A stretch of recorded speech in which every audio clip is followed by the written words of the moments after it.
AmericanOliveFarmer.com is a business and a website owned and operated by my friend Liz Tagami and her husband Donald. They live up in Corning, California, and I recently had Liz on the podcast where we got to taste some of her delicious olive oils, both the Arbequina and Ascalano varieties, and they're grown and made right here in California. Well, the oils were really just the tip of the iceberg because if you check out her website, you'll see that they import gorgeous balsamic vinegar from Modena. In fact, one of them uses 3 of my favorite Italian wine grapes as the base of the vinegar: Trebbiano, Lambrusco, and Sangiovese. I can't say that without singing. And while on their website, if you sign up to stay in touch, you'll receive their newsletter and you'll get the fantastic recipes that Liz and Donald have created using their beautiful products. I'm so excited to introduce all of you to American Olive Farmer, and Liz has kindly created a discount code for our listeners. Use the code SIPWithNikki, capital S, capital W, and capital N, SIPWithNikki, for $10 off your order, and that can be anything from the site, whether it's delicious olive oils, vinegars, or even gifts. I mean, you can send someone an olive tree as a gift. How cool is that? Check out AmericanOliveFarmer.com and support this fantastic, small, California-based, woman-led business. You can even set up an olive oil subscription. Go, check it out. You're welcome.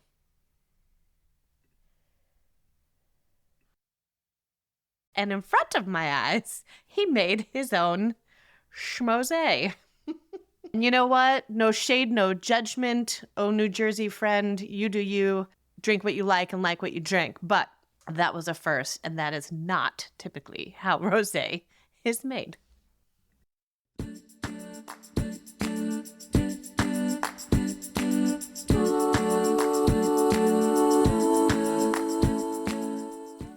I have to kick off today's episode with a shout out for one of our listeners. Thank you, Mitchell, for supporting the podcast and buying me a glass of wine. I absolutely appreciate it, and I will toast you when I do. If you want to be like Mitchell and support the podcast, there is a link in the show notes to do so. Just be like Mitchell.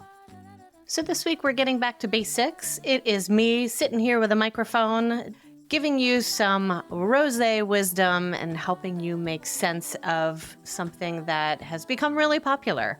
And at the time of recording this, it is still summertime here in Northern California, and we have been enjoying our fair share of rosé all day. And I get a lot of questions about rosé, and I think people like the idea of it because it's easy to find, it's generally inexpensive, they're pretty to look at in the glass. But gosh, there's such a spectrum of what can be in the bottle, so much variation. So today we're just going to keep it simple, break it down, and talk about, first of all, how rosé is made, because that helps you to understand then what are the different flavor profiles so you can figure out what you like. I'm going to give you some tips on, when you're shopping for rosé, what to look for, and answer some listener questions. And then I'm going to give you a real insider tip on how I navigate a wine store and make decisions on what I know my palate likes. How do I buy the things that I think are going to sit in that pocket for me? So here we go with rosé all day. So if you see a bottle of pink wine and you think, oh, I'm going to steer away from that, I don't like sweet wine, the first thing that we need to talk about is that not all rosé is sweet. Now, back in the day, white Zinfandel was very in fashion, and there's still some well-known producers that are making it in the same way, and yes, that does have sweetness. But more recently, and rosé has really had like a surge in popularity, the majority of the ones that you'll find in your local wine shop are actually not sweet. They're most likely completely dry or just have a tiny hint of residual sugar remaining in there, and they are delicious. And the fun thing about rosé is that they can have so many different expressions of flavors, from very fruity like cherry, watermelon, Jolly Rancher, to almost earthy and spicy and fresh on the palate. And there's really a huge variety of them, which makes it so interesting and fun to try. So here's what you need to know about rosé. It is made from red wine grapes. There are not different types of, quote, rosé grapes for rosé wine. For the most part, it's made from the same grapes that you'll recognize from the red wines that you drink, whether it's things like Cabernet, Syrah, Pinot Noir, Sangiovese, Grenache. So we're starting with red grapes, but the reason that rosé can be anywhere on the spectrum from slightly salmon-colored pink to ruby pink and everything in between is that the type of grape and the amount of time that the juice was allowed to be in contact with those red grape skins, that's going to determine the color and also some flavor profile as well. So to make sense of that, let's back up for a moment. So the way that we make red wine is when we pick the grapes, we lightly crush the grapes, and they go into whatever vessel we might be using for fermentation. Most often it's a stainless steel tank. And the skins and the seeds are all in there with the grape juice during that fermentation. Fermentation is yeast, whether native yeast that's already present or yeast that a winemaker has selected and added to the wine. The yeast eat the sugar and turn it into alcohol. Hooray! We love the yeast. Thank you, yeast. But during that time, if it's red wine, the skins are in there the whole time, and that could take 2 to 3 weeks for the fermentation to be complete. So that whole time, all of the color that makes red wine red is extracted out of those skins. And then when it's time to age the red wine in a barrel, which is most common, you press away the skins and just put the liquid wine in the barrel. So if you're setting out to make what we call intentional rosé, grapes that you picked specifically for the process of making a pink rosé wine, it just means that you crush the grapes and you put them in that vessel for fermentation. But after maybe just a couple hours or maybe a day or two max, you're pulling those skins away. So guess what? Since the skin is what gives red wine its color, if you're only leaving that juice touching the skins for a couple hours to a day or two, that's why it only has the chance to get pink. So that's called intentional rosé. That's rosé wine that's being made from the beginning to be rosé. And the time on the skins, also called maceration or skin contact time, that's going to determine how pale to how bold it is. Now, the type of grape that you're doing this with is also going to make a difference, right? So Cabernet Sauvignon, smaller grape, thicker skin, generally has a darker color. So rosé of Cabernet Sauvignon could potentially have more color unless you really only left it on the skins for a couple of hours. So those are the two main things that determine it. And this method of pulling the skins away from red wine grapes to make rosé is probably the most common method. So if you're scratching your head and you're like, oh, I thought there were different rosé pink grapes, or a common misconception, oh, I thought people were just blending red wine and white wine together to make it pink. That is not a thing, except sparkling wine, whether it's champagne from Champagne region in France or sparkling wine from anywhere else in the world. There's sometimes this blending of red grapes and white grapes like Pinot Noir and Chardonnay, but that's really the only time in sparkling wine when you're going to see that. Now, one exception would be the gentleman that was at the next table over from us when I was recently home at a fantastic Italian restaurant in New Jersey with my parents. And he had a glass of wine in front of him, and the color was almost like light brown. And I was like, gosh, I'm nosy. I'm always looking at what people are drinking. I'm like, what is this guy drinking?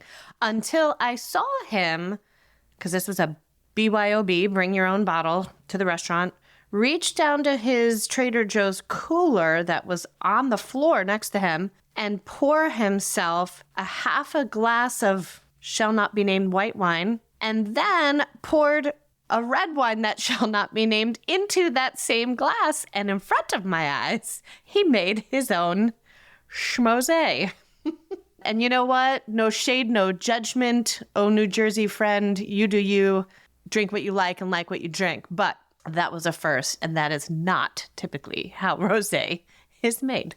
For our purposes today, we're not talking about bubbles. That's going to be a whole nother episode coming soon. We're talking about still wine, bubble-free wine, and it is generally made from red grapes. Now, the second way to do this from red grapes is called saigner, which is the French word for blood or bleeding. And so sometimes you'll have producers, and this happens a lot where I live and make wine here in Napa and Sonoma in California. When you are in an area that's really celebrated for red wine production, you can start the process with the intention of making a red wine, but you can saigner or bleed off a little bit of that juice in the beginning stages to make rosé as well simultaneously. Now, the benefit of that is if you're pulling off some of the juice from your red wine that's going through fermentation, it's going to leave behind a red wine that's even more concentrated because there's more skins and less liquid, less juice. And this is why a lot of winemakers will do this saigner. And then it's kind of like, well, I pulled some of this liquid off, so I might as well make a rosé. So that's a different method of making rosé, and that has its benefits as well. What I love so much about rosé is how varied it is, but how versatile it is, especially from a food and wine pairing perspective, because most rosés are going to have that sort of fresh, bright, crisp, lip-smacking acidity, which I've talked about, and you can go back to the episode on food and wine pairing, how that is such a nice balance, especially when you have rich food. But rosé, even any one single rosé in the glass, can be a chameleon as far as, if you are having a charcuterie board, or if you are grilling and having smash burgers or tacos, because many of them are more subtle in their flavor profile, it makes them more pairable with more things, if that makes sense. And generally, it's inexpensive. Why? Well, if you go back to earlier episodes where I talked about wine economics and why wines cost what they do, the time from the pick to the bottling, right, really drives the cost of production. So generally, the timetable to make rosé is shorter. It doesn't take as long. So very often it's going to be reflected in the price, which is why you can get some killer rosés for under $20. And that's pretty much coming from any wine region around the world, whether it's France, Italy, Spain, California, South Africa, wherever it may be. You really can find some steals. And for this reason, I'm going to encourage you to try many different rosés, right? Because again, we're going through some general tips on how to pick one that you think you're going to like, but they really, really do vary. And I wish it was so simple where I could say, oh, well, if it's a lighter salmon pink color, then it's going to be, lighter concentration of flavor, drier, not sweet, and more acidic. But here's the thing with wine. It's not always linear or predictable like that. So my recommendation, and this is easy to do when we're talking about, $15, $18, $22 bottles of wine, is try many. Go into your local wine store like I did the other day and pull 3 different ones that are completely different, whether they're made from different grapes or different regions, or just use the color spectrum as a deciding factor and try them and you'll see the difference. Generally in a well-stocked wine store, and especially because rosé has been so popular, I'd say, especially in the recent decade or so, just super popular, where you'll see shelves and shelves of it. A lot of it's going to be from Provence, from France. They are just a very well-respected, well-known producer of rosé, and oftentimes it's made from the Grenache grape. Sometimes it might be Mourvedre or Cinsault or Syrah, but a lot of it's going to be Grenache. And generally, Rosé from Provence is going to be that very pale color, but surprisingly can have some boldness and some robustness to the flavor, but oftentimes they're going to be on the drier side and not sweet.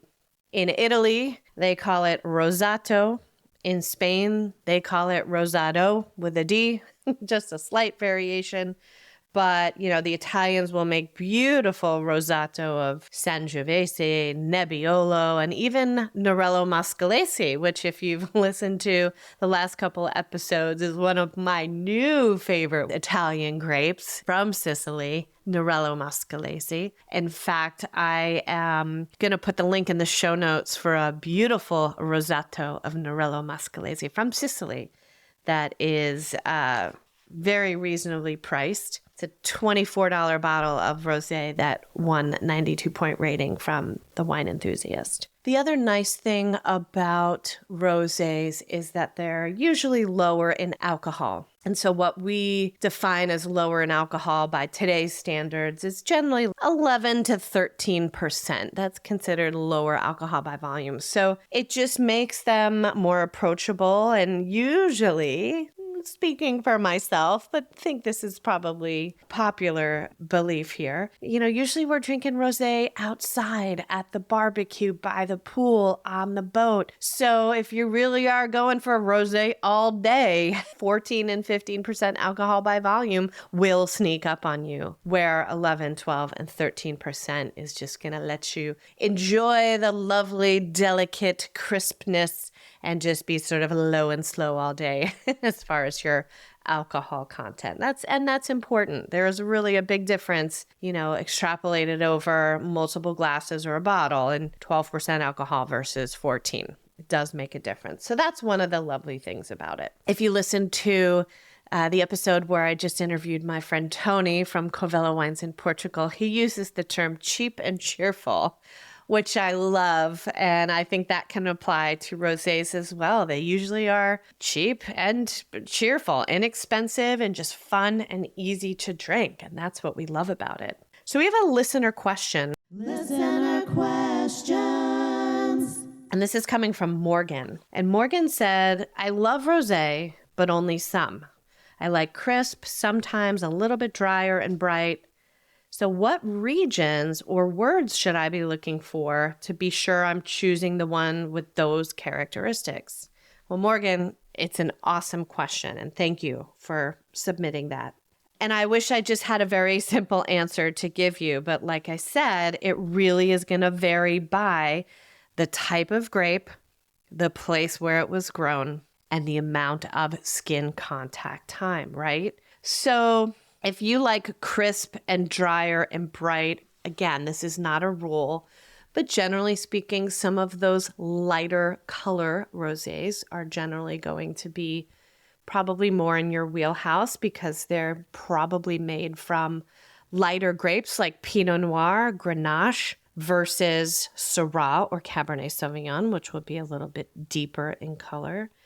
But here is really the best way that I can recommend. So even as someone who drinks wine regularly, makes wine, is certified and studied this stuff, and even studied in preparation of recording this podcast episode today, the best way that I have found to really hone in on, okay, is this going to appeal to me and my personal taste, is I use the app Vivino. Vivino. It is a free app. You guys have heard me talk about it before. I wish that I had developed and created this app. I did not. I have no affiliation with them, maybe one day, but I am just an avid Vivino user. So even the other day when I was in my local wine shop, you see me pull out my phone and I'm scanning the labels. And what I think, especially for Morgan's question, what's going to guide you is when you pull up in this app the description of a wine, there is a super helpful section in the description called Taste Characteristics. And it's like sliding bars, a sliding scale about a wine. It's going to tell you from light to bold. And then the second one is from dry to sweet. And the third one is from soft to acidic. So Morgan, obviously you're going to be looking for that slider bar to be more towards the left of dryness, not sweet, and more towards the right of acidic because you like that brightness and that crispness, which are the words that you used. So I find that really helpful because those sliding scales have been developed by regular people, wine drinkers like you and me, who have rated these wines within the app. And that's how they sort of amalgamate all of that data. And I just think it gives a very simple, very easy visual. And you can see, oh, nope, that one, the sliding scale is more on the sweet side. That's probably not what I'm going to like. Or, oh, on the soft to acidic, the slider bar is kind of leaning towards the soft side. So that's probably not what I'm going to like. So my real world answer is once you're aware how rosé is made and the fact that the type of grape, the skin contact, and where the grape is coming from, those will have influences. The other thing, of course, is to use the Vivino app and see what other people are saying. I find it really, really helpful. The last tip too is, we talked about the different regions. Generally speaking, hotter climate regions, Napa, Sonoma, where I'm sitting, are going to yield bolder, richer characters of flavor, not only in the red wines, but also in the rosés that come from them. Whereas cooler climate regions like Austria, Germany, and then even cooler regions like Provence, because temperature is driving ripeness in the grapes and development of flavors and tannins, the climate of the place. And I've talked about this in past episodes of New World wine regions like the US, Australia, South Africa, South America versus Old World, Italy, Spain, France, Germany. While it's changing with climate change, there are still some good guidelines that wines from a cooler climate will generally be a little bit higher in acidity, which gives us that crispness and brightness that we like in wine, versus wines from a hotter place like Australia that is going to have more ripe, more bold flavor, generally a little bit higher alcohol as well because of that. I hope this is helpful. Again, my advice for you is just have fun with it. And because these wines are inexpensive, you can play and try different ones, but keep track. That's the other nice thing about Vivino is when you scan a wine, you can rate it just for yourself. And then you can remember, oh yeah, this was the one I really liked. And, keep track. And that'll help you hone in on what some of the favorites are. Another listener question. Came from Alyssa, who said, I love rosé. I especially like light and crisp, but not too sweet. Oh, you and Morgan should get together. She said, I would love to hear your favorites that we can find in local wine stores. So yes, Alyssa, I'm going to share a couple of my favorites. And again, I will put the links in the show notes. If you can't find them in your local wine shop, and most of these are fairly widespread, wine.com, which is my partner website, will ship to most states. And they have some great specials right now. So check those out in the show notes. Thanks, Alyssa. A couple of my favorites that you may or may not have heard of. One of them is Gerard Bertrand. That is a French rosé. And I think years ago when I first found it, I'm not going to lie, the bottle intrigued me. It had just a really pretty bottle shape and closure, and it's a blend of Grenache, Syrah, and Cinsault for most vintages, right about 13% alcohol on the drier side with nice crisp acid and usually right around the $20 mark or sometimes less, depending on where you find it. I'll put the link for the Sicilian Rosé of Nerello Mascalese in there as well. And then I would be remiss if I didn't shout out one of my favorite local rosés here from Tres Sabores in St. Helena in the Napa Valley. Sip Spotlight. Julie Johnson, who is the owner and winemaker and a mentor of mine, she makes her Ingrid and Julia rosé, which is a blend of Zinfandel and Petit Syrah. And one of the wonderful things about all of Julie's wines at Tres Sabores is that they are a certified organic grower. They use very sustainable practices in making their wine. And this one is interesting because the color is very pale. But because the grapes that are in there, Zinfandel and Petit Syrah, it is a little bit more concentrated in flavor than you're expecting when you go for that first taste. And I love to be surprised by wines, right? I love to think it's going in one direction and then have it take me somewhere else. A lot of times, that's part of the exciting thing about trying different wines. So this one's a little bit more in the style of Provence, but it is from California. And Tres Sabores Winery is where Michael and I actually make our Solovato, our Sangiovese. They're kind enough to let us custom crush or use space there. So we're there regularly. We're big fans.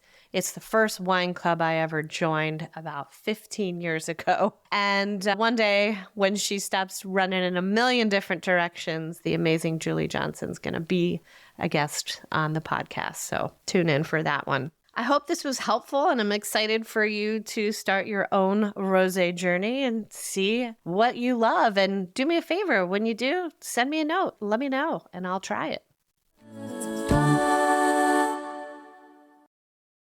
So I can't wait to hear about all of the cheap and cheerful rosés that you are about to discover. And I really do want to hear. So send me an email, Nikki, Nikki, Nikki at sipwithnikki.com. Let me know what you find. How did you like it? And also generally just any questions that you have, topics that you'd like to hear on the podcast. I love hearing from listeners. I can't get enough of it. It keeps me going. So send me an email. So we talked about how rosé is made, the tips and the things that you can use on the bottle to help guide you towards what should be a good fit for your palate. And of course, download that free app, Vivino, right now and start using it. Scan, keep track. It's super helpful. Links are in the show notes for the rosés that I mentioned. And I encourage you to go out there and try as many as you can. And whatever's in your glass, whether it's pink, white, or red, as always, sip well.